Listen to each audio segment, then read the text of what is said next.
I remember crying at night in the rain, waiting for people to come out for their cars.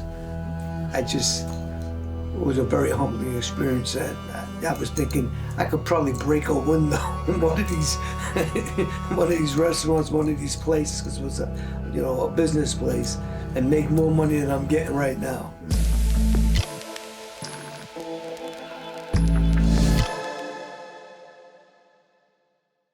I started doing valet parking after school, and I did valet parking for 17 years. If you ended up in Dallas at Christ for the Nations, you're going to school, and now you're valet parking. Yes. Okay, so did you have multiple different valet jobs? You just had the same? The first job was for VPS, Valet Parking Services, and they did a lot of restaurants and stuff like that, so I would be all over the place. And then they took a liking to me. They thought I was pretty good, and then they gave me my own spot at a nightclub at nighttime.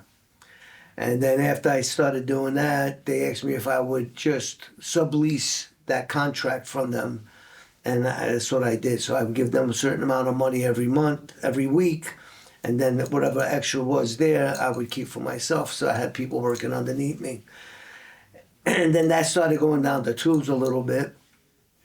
And then somebody introduced me to a parking service that was at the airport. And it just worked out great because I started doing that, but I could put my own hours in, whatever days I wanted, whatever times I wanted for that week.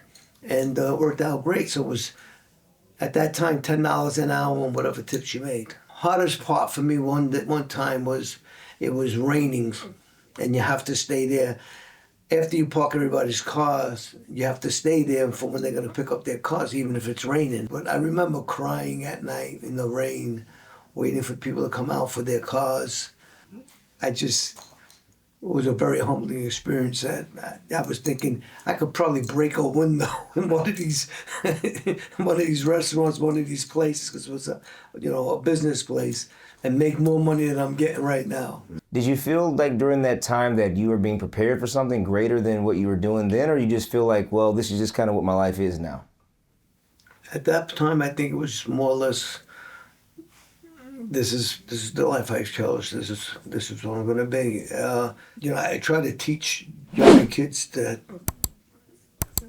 education's good and getting trades are good and stuff like that, to prepare yourself for the future, because I didn't do that then. Look what I had to suffer through. But a lot of times the crying came to remind me of my crack days, standing in the streets, hoping somebody come by to give me a couple of dollars to get high, even when it was raining. So there was a lot of things going on in my head at that point in time. As husbands, our wives play an integral role in kind of the transformation that we experience.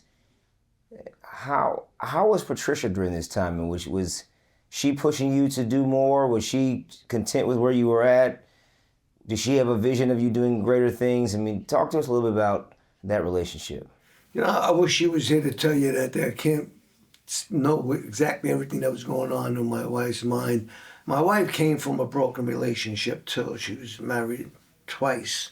One from a physical abusive husband, and the other one left her for a younger girl. So when I was doing real estate back in San Antonio, it was hard for her because there was women that I was communicating with, and she had that hard time dealing with that, that I was working with women.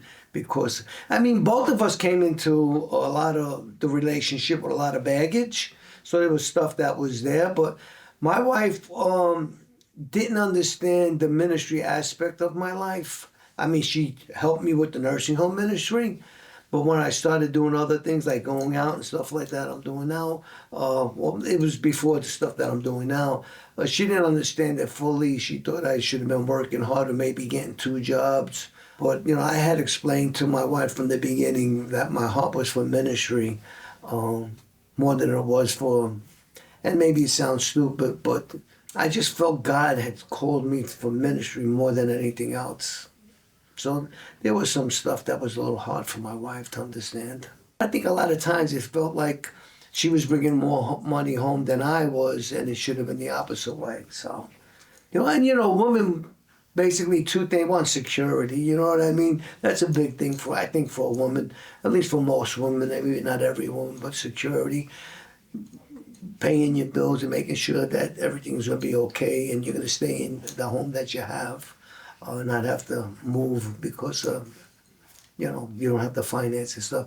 But you know what? She sees it now, probably just as much as I see it now. God never left that promise back in San Antonio. Seek first his kingdom and all his righteousness, and all these things will be added unto you. That promise still stood out. We still stayed where we want. We still paid our bills, regardless. So she sees God's hand in our lives, and now it's a lot easier for me doing what I'm doing for her too.